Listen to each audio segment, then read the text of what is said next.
Во третата епизода на Блиц ексклузивно интервју со струмичанецот Митко Ѓоргиев, кој сведочи за лихварство и рекетарство од страна на семејството на премиерот Зоран Заев и нивната штедилница Пеон.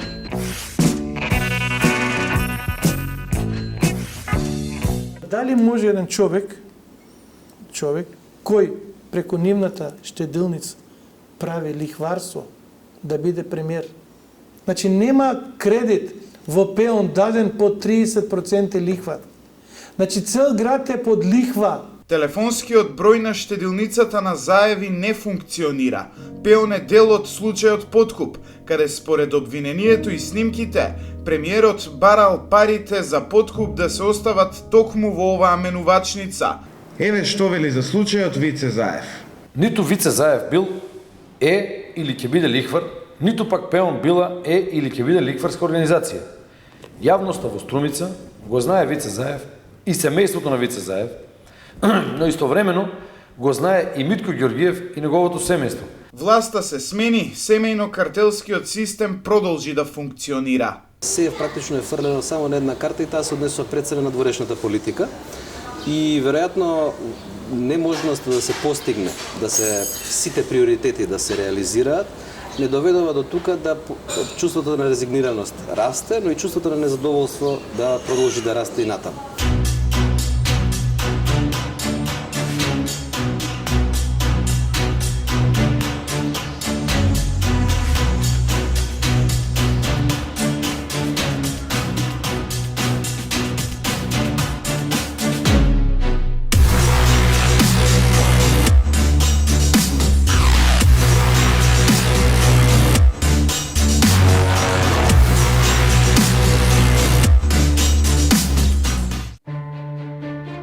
Почитувани гледачи, добро вечер. Јас сум Љупчо Златев, а вие ја гледате третата епизода на истражувачката емисија Блиц. Во неа, со факти, документи, тврдења и аргументи, ќе ви ја откриваме работата на државните институции и се она што значи јавен интерес. Затоа што сите вие кои плаќате данок и секојдневно со вашата работа придонесувате за државата, имате право да знаете што прават оние кои живеат на ваша сметка.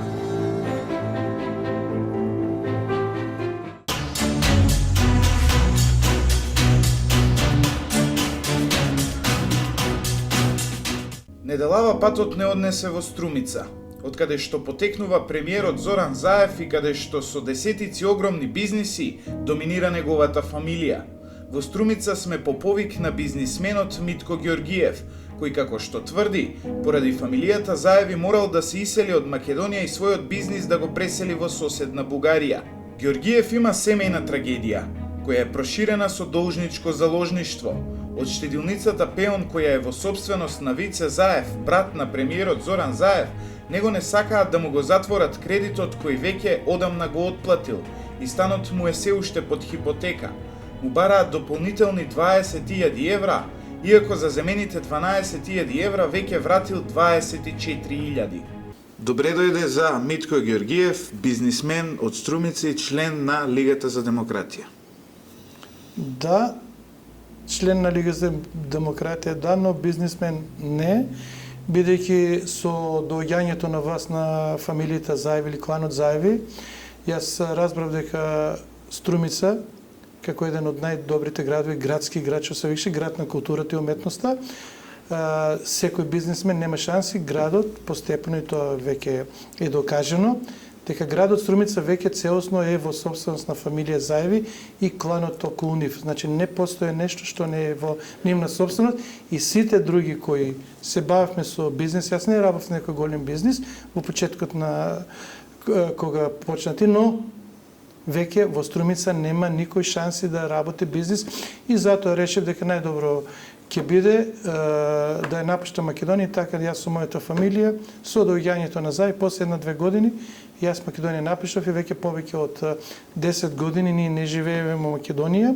но иако не живееме во Македонија, се соочивме со сите проблеми кои репресивни проблеми од фамилијата Заеви во град Струмица. Господине Ѓоргиев, колку што ние слушнавме кога вие не повикавте за ова интервју, вие имате некаков проблем и фамилијата Заеви ја обвинувате за лихварство.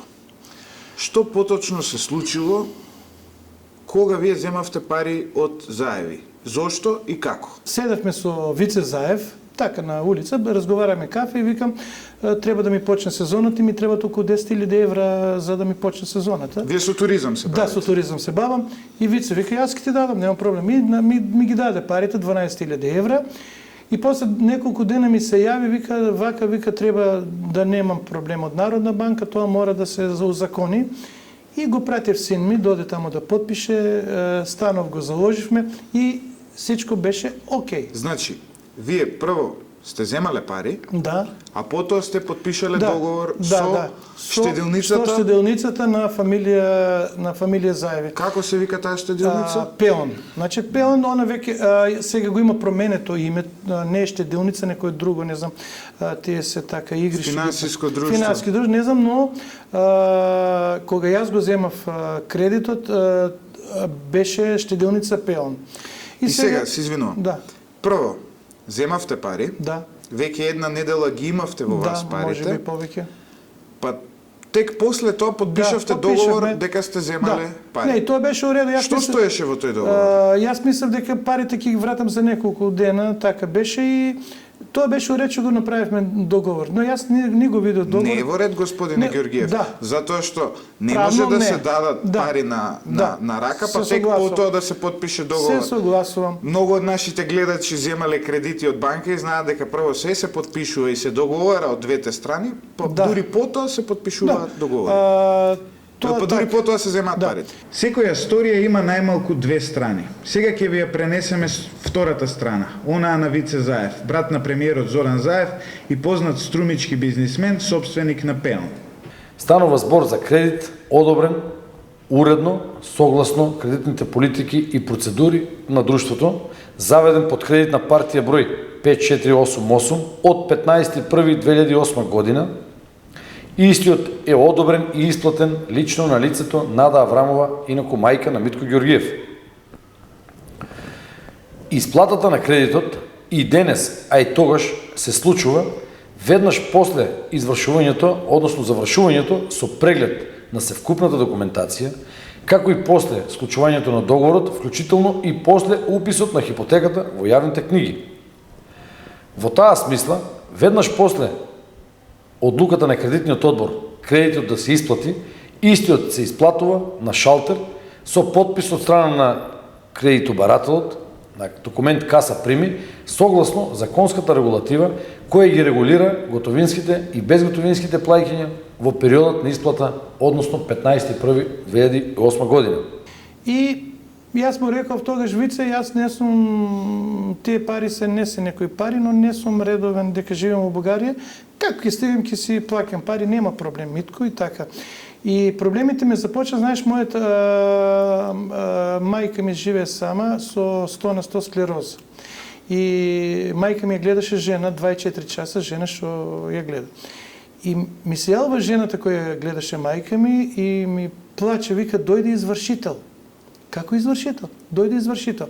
Се јавувам на Вице Заев, викам, Вице, шо е тој работ, как извршител? Вика, да, извршител, бидејќи си зборувал лошо за брат ми. Сериозно? Најсериозно. И, само се извинам, викам, да, што мешаш ти бизнис и моја политичка мисија? Јас тоа го мислам и го тврдам дека е така. И дојдов лично и ми стои СМС-от од Зоран Заев, вика, политика е политика, пријателство е пријателство, сакам да се бидеме пријатели, немој да зборуваш против мене. И јас хитно дојдов, бидејќи да не иселат мајка ми, и хитно однав во Пеон, внесов пари, седнавме јас, Зоран Заев и председателот на партија Даскаловски. И зборевме, јас му реков, да, јас мислам тоа и тоа. Јас нема да те лажам, Зоран Заев. Ги вративте ли тогаш сите пари? Не сите, внесовме само тоа колку е потребно. Господине Ѓоргиев, ова се сериозни обвинувања кои вие ги давате и кон премиерот и кон неговиот брат. Да. Ова го кажувате под полна морална материјална одговорност дека ми пратија извршител и бев принуден да дојдам да внесам пари. Само затоа што сте говореле против сум премиерот. говорил против премиерот. Човек како Митко Ѓоргиев нема ниту грам морален капацитет за пред се лична одговорност или не дај Боже материјална одговорност. Човекот едноставно си има проблем сам со себе. Така да јас не знам што тој кажал, ама знам, оти ќе мора кажаното да го докаже на друго место. Инаку, овој циркус кој го прави Митко Ѓоргиев, јас го разбирам единствено како класичен рекет со кој сака да изврши притисок за отпис на долгот кој реално го должи. Ова е уште една лага која ќе ја побијам со следното. Кредитот е земен 15 јануар 2008 година. Прва опомена за нередовно плаќање е март 2008 година. Прва постапка за присилна наплата, повторно поради нередовно плаќање, е декември 2008 година. Втора постапка е 2009 година, трета постапка 2012, четврта постапка 2013 и пета постапка која тече се уште е 2014 година. За секоја постапка, должникот и неговите полномошници имаат поднесувани писмени барања и молби за одлагање на постапката. Сега се прашувам, бидејќи има 5 постапки и истите се одлагани нивно барање, кога тоа тој зборувал против мојот брат? 2008, 2009, 2012, 2013 или 2014 година? Седевме јас, Даскаловски, и ми рече зошто така. Му викам, тоа е моje мислење, јас сум човек кој мислам дека сум ти пријател и нема да те лажам. Го кажам тоа кој го мислам. Не сум од овие нискоморални садасомовци кои те лажат и ти прават лице и јас никогаш нема да ти кажам тоа што не го мислам. И така заврши пријателски разговорот и јас се вратив во Бугарија. И потоа се вративме од Бугарија и жена ми на мене е банкарка и таа пресмета колку пари сме имали и ги вративме парите. Ги вративме парите и веќе четврта година од Пеон ниту ми се јавија ништо. И не ви го затвориле кредитот практично. Ние мислиме дека всичко е оке, дека жена ми ги вративме парите и после 4 години ни се случи уште една трагедија во фамилијата и ни беа потребни хитно пари за лекување. И јас го сретнав Вице Заев во Скопје и ми стана чудно, шеташе со двојца бодигарди.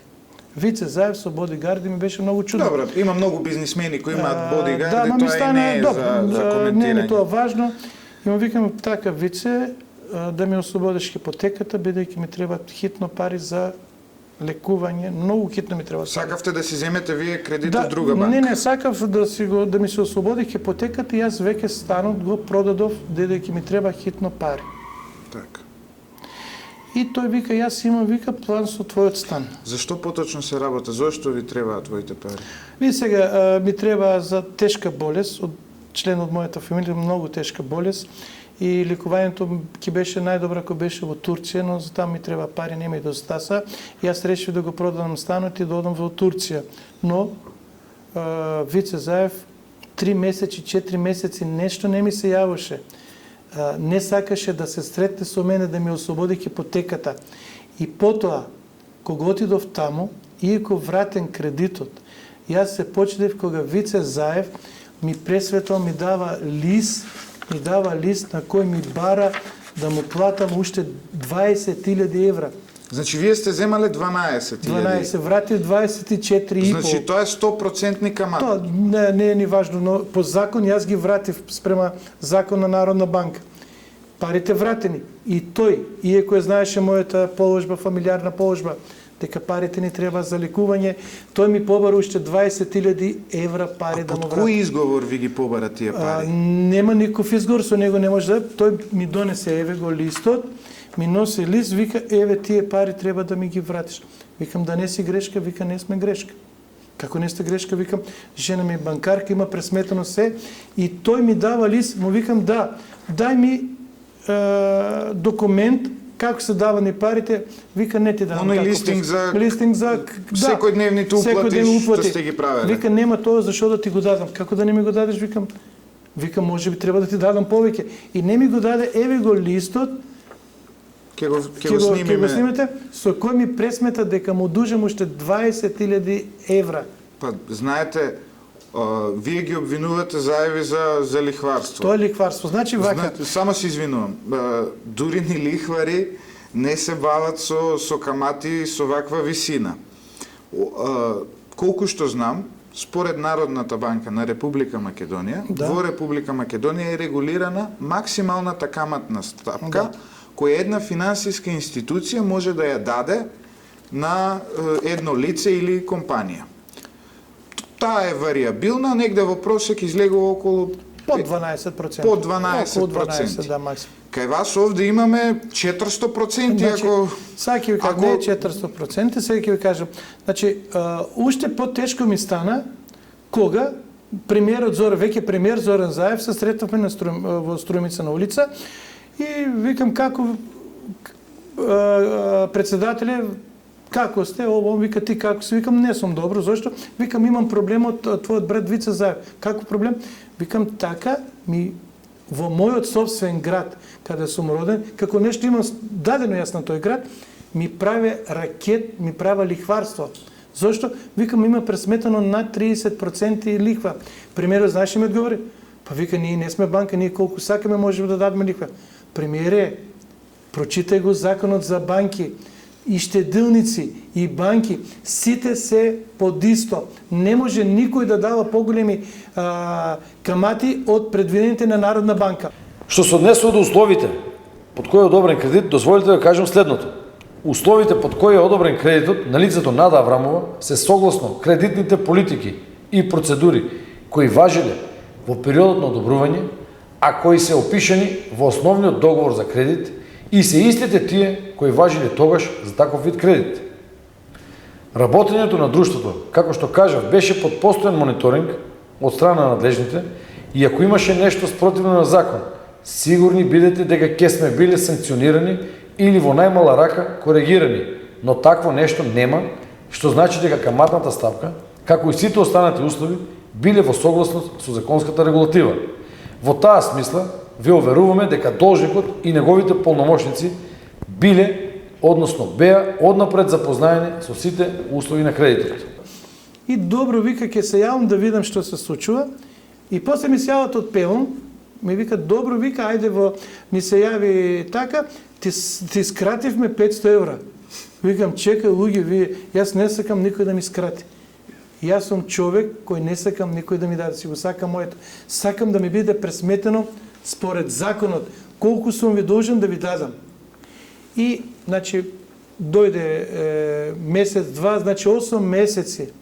8 месеци се молам да ми се прекрате постапката и да го исчистам кредитот, да ми се ослободи станот. 8 месеци Вице Заев се сретнавме неколку пати. Да, ќе биде, утре ќе биде, да, ќе биде, сео ќе биде така, но Вице Заев продолжува 8 месеци.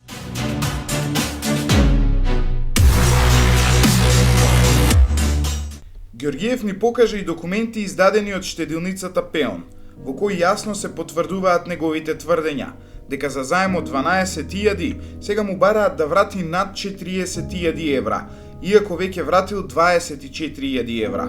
Во договорот за кредитот кој го земал од Заеви, пишува дека месечната камата за кредитот е 2,5%, што на годишно ниво е околу 30%. Според Георгиев, оваа камата е противзаконска и лихварска. Во законот кој исто така ни го достави Георгиев, и за кој тврди дека е на негова страна, стои дека каматните стапки не смеат да бидат повисоки од оние кои се издадени од НБРМ, а за повисоките, Георгиев тврди дека се лихварство.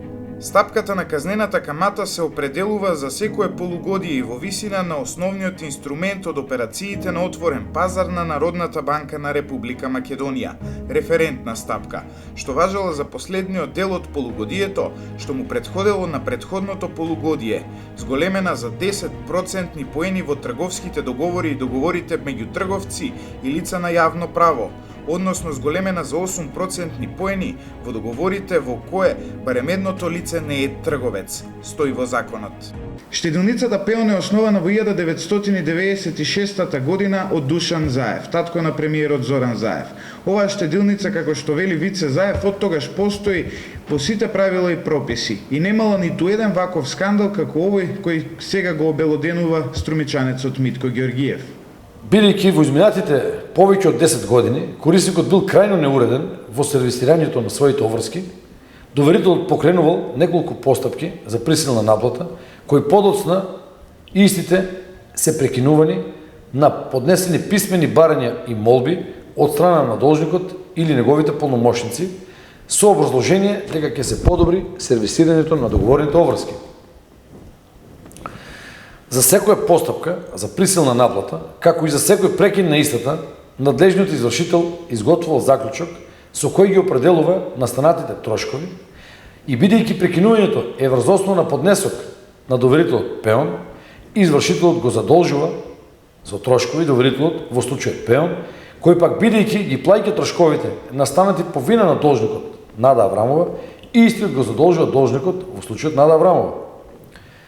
На овој износ со кој го задолжува доверителот на должникот се пресметува законска затезна камата согласно законот за утврдување на висината на каматните стапки од денот на настанувањето, односно задолжувањето, па се до денот на конечната наплата. Сега овие средства кои му се ставени на товар на должникот Нада Аврамова, а за кои тој Митко Ѓоргиев, полномошник и син на Нада Аврамова, знае, свесно заборава да ги каже, со што врши груба манипулација околу стварните обврски на должникот спрема доверителот. 8 месеци вие не можете да докажете дека всушност не должите пари. Да. Дека вашиот кредит е вратен. Да. Значи, јас претходно, значи, бидејќи знаев дека од позиција на премиер, од позиција на сила, од позиција на репресии, отидов прво во Народна банка на Македонија. Во Скопје. Во Скопје, да. Што ви рекла таму? Таму ми го дадо разговор со стручни луѓе, не реков дека се работи за пеон и сите ми рекоа дека никој нема право да дава поголеми камати од предвидените на Народна банка. Бев кај највидните адвокати во Скопје. Ги прашав, викам, но јас, син ми не, јас имам подпишено на 2,5% камата на месечно. Месечно камата 12 месеци околу пута 30%. Околу 30% сите... доаѓа, но извинете. Можете ли да ни кажете која е сумата која вие сте ја зеле, точно, според документот кој ви го дал Вице Заев, која е каматата која треба да ја платите? Значи прво тоа е многу важно. Значи сите адвокати, видни најдобрите адвокати ми рекоа вака, со самото тоа што ти направиле камата 30% годишно е кривично дело. Не сме никоја финансова организација да дава поголеми камати од преведените на Народна банка. И така, значи за 12.000 евра, земате, колку враќате? Имам земано 12.000 евра, имам вратено 24.500 евра и Вице Заев ми бару уште 20.000 евра. Значи за 12.000 евра кои што сте ги земале. Да. Вас, штедилницата на фамилијата на премиерот Заев ви бара да вратите околу 40.000 евра. За 12.000 И евра. 8 месеци не сакат да го затворат кредитот. 8 месеци. Зошто не сакаат да го затворат? Бидејќи тие се свесни дека лихваат камати. Значи тие на 30%, не се 30, околу 40% така. Но и друго сакам да кажам, и веќе јас кога видов дека не може, оддов кај извршителката. И морам да кажам дека извршител се однесуваше пристојно со мене и викам сакам да се затвори кредитот. И еве ги уплатите, еве тоа сум плаќал. Јас све сум ви платил. Да, и извршителката ми се јавува, вика, јас прво не реков дека имам проблеми со нив, викам сакам да ми се затвори кредитот. Подхитно. И колку сум должен да си дадам. И извршителката пресмета, па вика, ти имаш, вика, за земање пари. Нема за давање. Значи вие сте надплатиле. Јас сум околу 70.000 имам надплатено над тако. А предходно, за да докажам дека ми е вратен кредитот, отидов во Скопје, во агенција судска агенција за пресметка на камати, и тоа кај универзитетски професор, што има овластена судска институција за овластен судски вештак за ова прашање. И тој ми пресмета, еве го овде, може после да го видите, значи тој ми пресмета и вика да, на тебе ти е вратен кредитот. Извршителката ми вика да, на тебе ти е вратен кредитот. И повторно Вице Заев не сака да го прекратиме кредитот.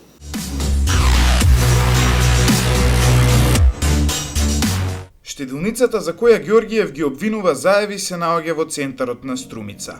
Тоа е прилично мал објект, кој повеќе наликува на менувачница отколку на сериозна финансиска институција. Во случајот подкуп, обвинителството го терети премиерот Заев дека на струмички бизнисмен му побарал да донесе мито токму во оваа менувачница. 1 евро на црквата и 1 евро од квадрат ми донесе. На мене. Директно. Ето това, ама јас тогава го спомнах, викам да не само јас плаќам, потоа питам другите как завршија. Дали Сашо, Вајско, тие што мислам ти ги порно знаеш там. Не е многу да го комплетно, така што кажаме така, комплетно заради това што калкулацијата е една, што беше, сега е друга и апсолутно јасно. Да си спремам јас колку може пари да платам, тоа е. Това сега пак се питаме сега. 70 динара е како метар квадратен за државата. Од тие пари вие дел имате, колку имате вие се знаете. 80% на општината, 20% е на... А другото тие са плюс 2 евра, како што ја кажа. Така, това е едното директно на црквата. Директно на црквата. Ки си го платиш, сакаш така, сакаш го тоа. Едното евро е там, а другото как ќе го платам? И това треба да знам. Кај вицата, например. Добро. Кај вицата. Ovo se zna, менувачница. Покрај бизнисменот на кој премиерот според обвинителството му побарал мито, Ѓоргиев е вториот струмички бизнисмен кој се жали на рекетот Заеви, а како што вели, во Струмица има стотици слични случаи на неговиот. Нашите првични обиди да стапиме во контакт со Пеон завршија неуспешно, затоа што оваа штедилница се реновирала. Потоа ни се јави Вице Заев и не замоли да ги пренесеме неговите изјави во врска со случајот. Финансиско друштво Пеон е во фаза на просторно реновирање од пред неколку денови и телефоните ќе бидат времено надвор од функција. Ниту Вице Заев бил е или ќе биде лихвар, ниту пак Пеон била е или ќе биде лихварска организација. Јавноста во Струмица го знае Вице Заев и семејството на Вице Заев, но истовремено го знае и Митко Ѓоргиев и неговото семејство. Така да доколку вие сакате да дознаете на вистина за мојот морален капацитет и моралниот капацитет на Митко Ѓоргиев, можете да направите една кратка репортажа. Ви благодарам што не оставивте простор како би можел јас во моје лично име и име на друштвото да ја кажам правата вистина. Господине Ѓоргиев, дали сте вие единствен ваков случај во Струмица и колку вакви кредити може да видиме во овој град? Значи, неодговорно тврдам. Значи, бидејќи кога почнав да се бачкам со Пеон банката или штедилницата, значи, најмалце 100 луѓе најдов. Има во Струмица луѓе за 5000 евра и одзема на куќите. Од кој? Од Заеви. Значи, нема кредит во Пеон даден под 30% лихва. Значи, цел град е под лихва. Нема фирма што е дадена под 30%. Бевка и јавниот обвинител. Бевка и јавниот, викам, погледнете, викам, се работа за лихварство. Да, вика, имавме преписки од многу граѓани на Струмица, побаравме од Народна банка да ни дадат како може Пеон банката да дава 30, говорам 30 е минимум, значи од 30 нагоре, како може да ги дава 4 години, вика, Народна банка не ни одговара. Значи, и сега што е проблемот? Одговорот на Заеви е да, тоа беше за времето на ВМРО. Да, за времето на ВМРО, но и тие од ВМРО кои се на Заеви во времето на ВМРО ги штител, ги штител да дават по 30% лихва. Замисли каков е тој криминал. Замислете една нормална држава која сака да влезе во Европска унија. Премиерот права, значи премиерот на државата го лихва на цела општина, нема фирма, нема куќа која има земено по 30%. Тоа е лихварство. Тоа е најтешкото кривично дело во државите од Европската унија. Зошто ВМРО-ДПМН не ги толерирало овие активности? Еве што мислите? Вие сте градски човек, туку од Струмица сите ве познаваат. Јас сум човек од Струмица, што нема човек кој не ме позна. Јас сум човек кој нема цел град ми се пријатели. Мислам дека немам непријатели. Сега ќе имате многу после ова интервју. Не се согласувам. Заеви се луѓе кои имаат проблем со цел град, веќе ќе го имаат проблемот. Значи, они веќе ќе го имаат проблемот со градот. До сега беше обратно. Граѓаните има проблем од зајве сега, зајви ќе имат, бидејќи веќе струмичени увидува со каков човек си имат работа. Осмевката на зајв е лажна. Нивната фамилија функционира. Сите зајви се добри, само вицето е лош и проблемите треба да ги решава лошиот вице, а сите други се добри. Тоа е договорка, тоа е една, како да ви кажам, непристојно во денешно време така. Што мислите, зошто во време на ВМРО ДПМНЕ се дозволувале вакви активности? Сега ќе ви кажам вистината. Значи, дел од структурите на ВМРО. Еве, ќе го кажам лично. Началникот на полицијата Маријан. Сите тие работеа со заеви. Бидејќи во Струмица, ти не можеш да добиеш бизнис ако не си близок на заеви. Никаков бизнес? Никој бизнес нема. Значи па сите знаем, еве, нека имаше проверка, нели тоа неколку пати излеваше на телевизија. Тендери се дава само на блиски луѓе на фамилијата. Исто така на тие неколку фирми што ги знаеме кои се. Значи не можеш ти во Струмица да влезеш во бизнис доколку не си близок. Но такви како началникот Маријан што беше на полицијата, последно од ВМРО ДП и ред други го штитеа Заев. Дури го штитеше Заев и министерот за транспорт и врски, кој му ги легализира сите незаконски објекти.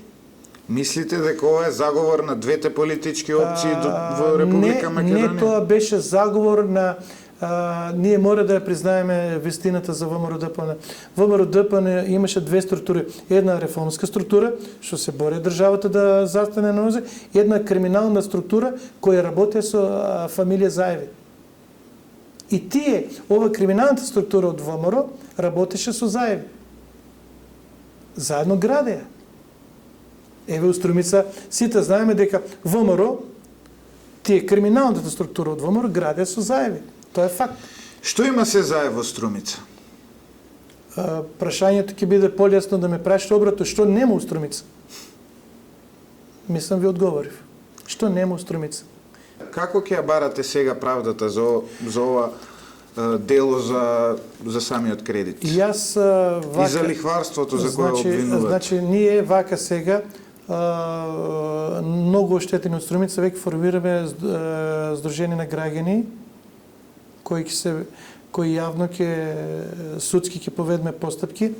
Другото кој ќе го направиме, ќе обавестиме сега, го подготвяме документот со комплетна документација, ќе биде известен Американската амбасада, ќе биде за нивната банка, значи но овој пат за банката само, како може премиер... За штедилницата. Значи ќе биде обавестена Американската амбасада, премиерот на штедилницата на премиерот прави лихварство во градот. Ќе биде обавестена Европската унија, представништво на Европската, ќе биде обавестена и Бугарската амбасада. Затоа што вие сте државјани на Република Јас сум државјани на Република Бугарија и да видат со каков човек си имат. Ти, ако правиш лихва на својот народ, каков премиер си? Значи, се работи мора да сватат... Мислите дека ова не е само една шема која ја има разработено штедилницата на неговиот брат, туку мислите дека се ова се одвива со знаење на господинот Заев? Па лично на мене, види сега, таму јас знам како функционира фамилијата. Фамилијата тие, значи морам да кажам дека прекорно функционира. Тие се собират, не знам колку месеци и решават што ќе биде, како ќе биде. Не беше случајно ова 1 евро на Вицто, 1 евро на таквото оде у Пеон. Значи тоа не беше случајно. Ама таму господинот Заев Пеон го нарекува менувачница. Како почнува Пеон? Каква е историјата на Пеон?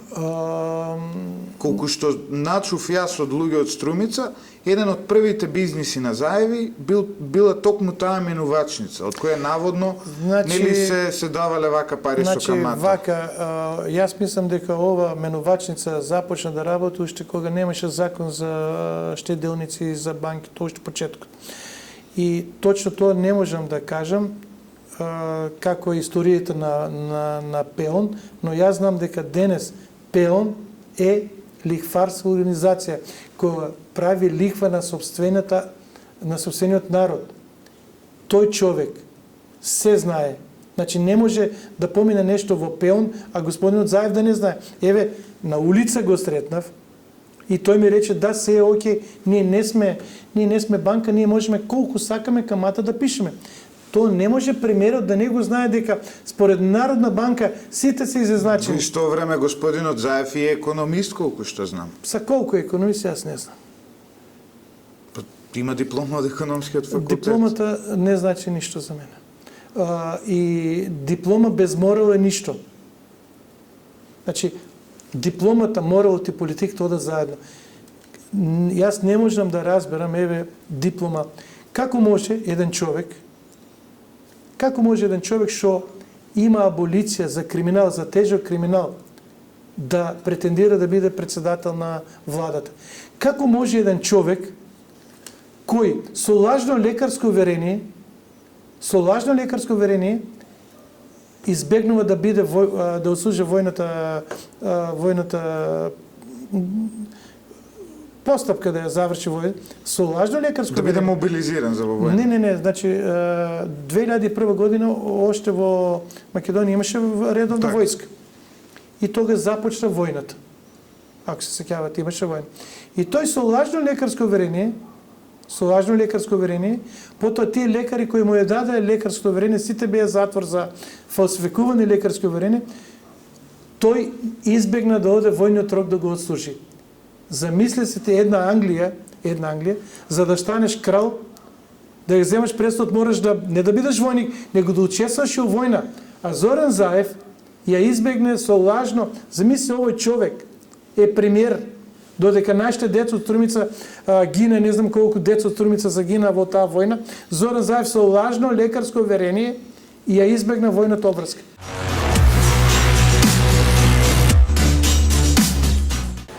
Добре дојде за Иван Величковски, председател на Либералната партија, опозиционер од 2008 до 2016, односно 17 година, опозиционери и од 2017 па наваму.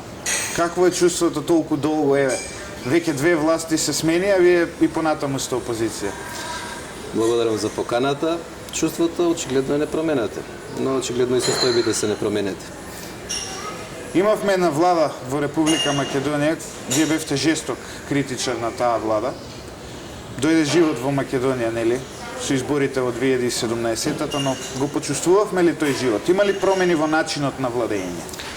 Па, општото, така да кажем, резигнирано однесување, па може да се каже едно разочарување кое постои кај многумина кои го подржува променувањето на власта, но и променувањето на политиките, укажува дека и да има подобрување, тоа не е на доволно високо ниво и не е со доволно брзо темпо. Многу пракси сега за сега не кажуваат дека промените се случени или дека се случени промени на подобро.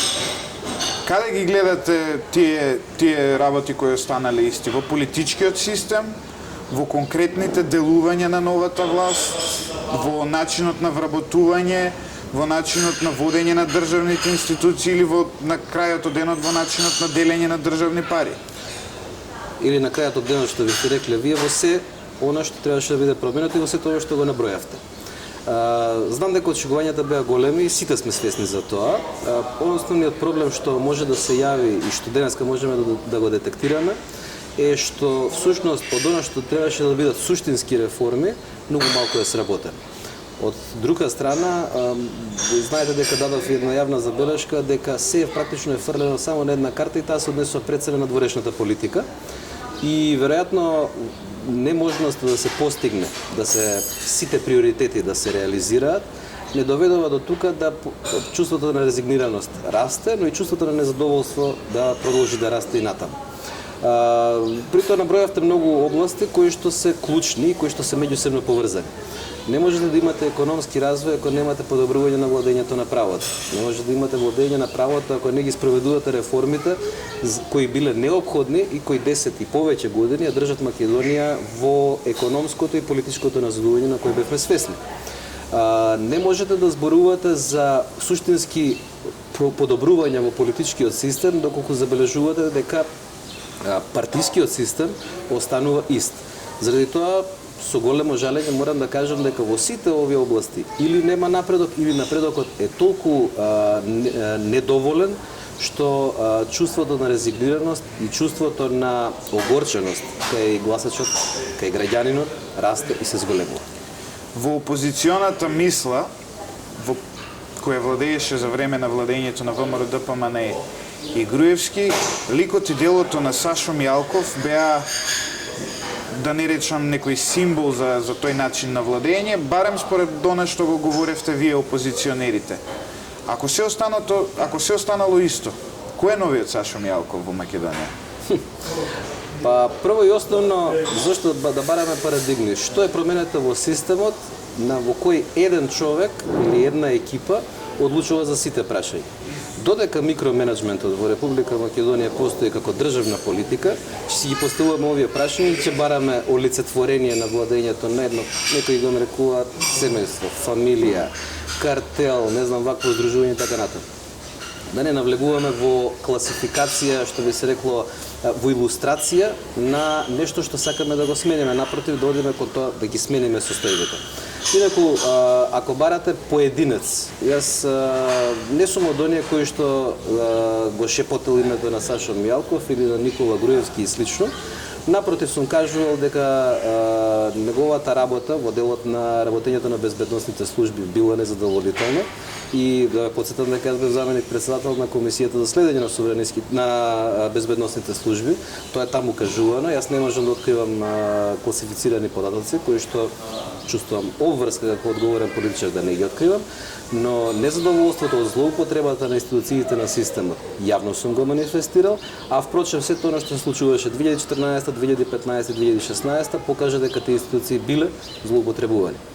Она што е сега суштинско е како институциите да не продолжат да бидат злоупотребувани и кои се гаранциите дека такво нешто нема да се повтори, а во исто време гаранциите дека системот ќе биде функционален во спречување на заканите. Имаме ли денес ситуација во која и понатаму 10 луѓе ги добиваат сите тендери во државата?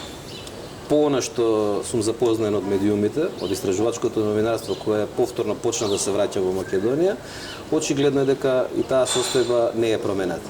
Дали станува збор за 10 луѓе, дали станува збор за поврзување на бизнисот во, така да го наречеме, клиентелистичко-политичка врска, може и така да го дефинираме, станува збор за продолжување на праксите и порано, што веројатно ни укажува на два момента.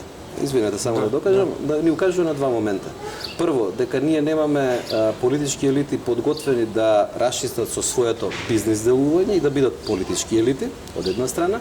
И второ, значи дека ние имаме економски оператори кои што надвор од македонската касаба и не се многу способни да функционираат на пазарни основи, дури ни регионално. Па добро, кога веќе го говорите ова, го говорите и подолго време, како би се сменило ова? Знам дека ќе ви звучам анахрон, но во политиката мора да има чест и одговорност. Јас сум еден од оние политичари, веројатно ретки во Македонија, кои што не се занимаваат со бизнес, туку сакаат да ја остваруваат својата работа согласно закон и согласно своето познавање. За тоа дали сум бил успешен, оценувале други, оценувале гласачите. За тоа дали можам да бидам успешен, ќе оценуваат гласачите согласно оно што ќе го понудам. Мислите дека треба на политичарите целосно да им се забрани да се бават со бизнис?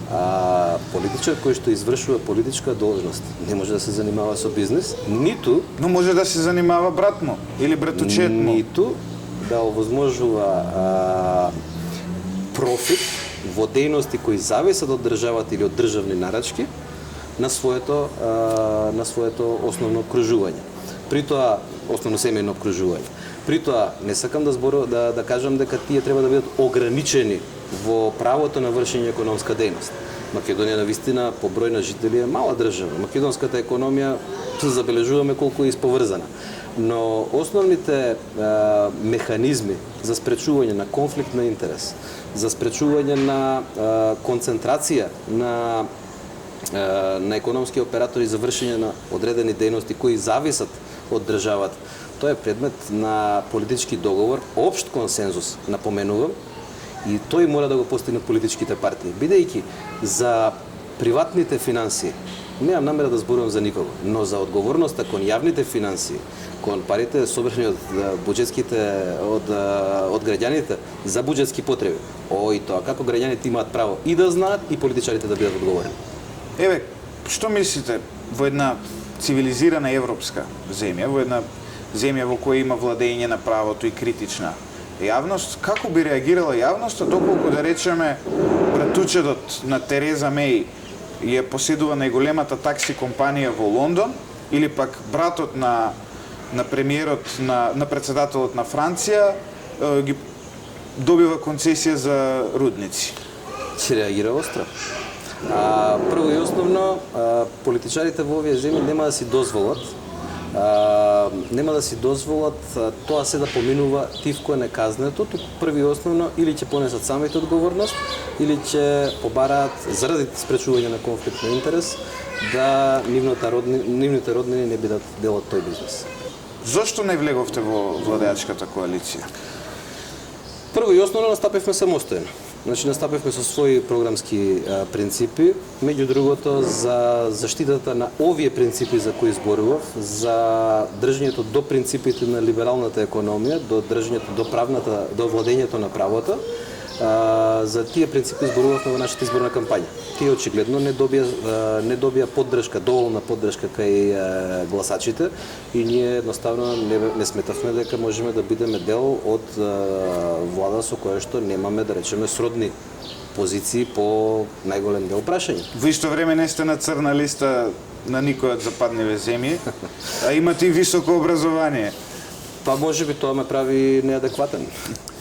Ако судиме по последните кадровски решенија. Овој сарказам само треба да илустрира дека моралните норми мора да постојат и во политиката. Тоа е прва работа. Второ, велите мала партија, да, по бројот на гласови, тоа е точно. Но она што е битно е, што мислите зошто политичката сцена денеска е таква каква што е? Веројатно заради тоа што имало структури кои што сакале да прифатат, да кажеме, непринципијална соработка токму во концентрирање на бизнес и моќ и структури кои што не биле имуни на такво нешто. Учествувавте во шарената револуција? Лично и како што ги упатевме и сите членови на Либералната партија по собствен избор, јас учествував во на неколку настани на шарената револуција, односно на неколку протести. Мислите дека таа револуција ја исполни својата задача, дека се смени нешто или можеби најголемата владеачка партија во моментов СДСМ само ја акумулираше и ја злоупотреби енергијата која доаѓаше од таму? Акумулирањето на енергијата беше неопходно и шарената револуција не треба да ја подведува, значи процесот, така да го наречеме, шарена револуција како процес. Шарената револуција како процес беше една катарза на демократското општество во Македонија во изминатата и деценијата која што ја живееме. Но нејзините цели верува на сите ни е јасно дека не се исполнети. Затоа што целта на шарената револуција не беше само промена на власт. Целта јас не би нарекол само на шарената револуција туку и на целокупното демократско општество во Македонија. Не беше само промена на власта и не е само промена на власта, туку е промена на негативните практики. Мораме да разбереме дека власта која што повторно оди на концентрација на моќ и средства на едно место ќе предизвика повторно исти проблеми и последици и ќе запре можноста за напредок. Да се разбереме, завчера излегува податоци дека 25% од високо образованите кадри во Македонија во овие 10 години напуштија земјата. Сега факт е дека веќе сме во првата година на владењето на новата влада. Значи во една година исто така луѓе заминувале како што заминувале и во изминатите 9 години пред тоа. Тоа значи дека тие луѓе не наоѓале причина за да останат овде и своето знаење сакале да го валоризираат во систем. Почитувани гледачи, тоа беше се за оваа недела. Се гледаме наредната недела со нови теми за се она што значи јавен интерес.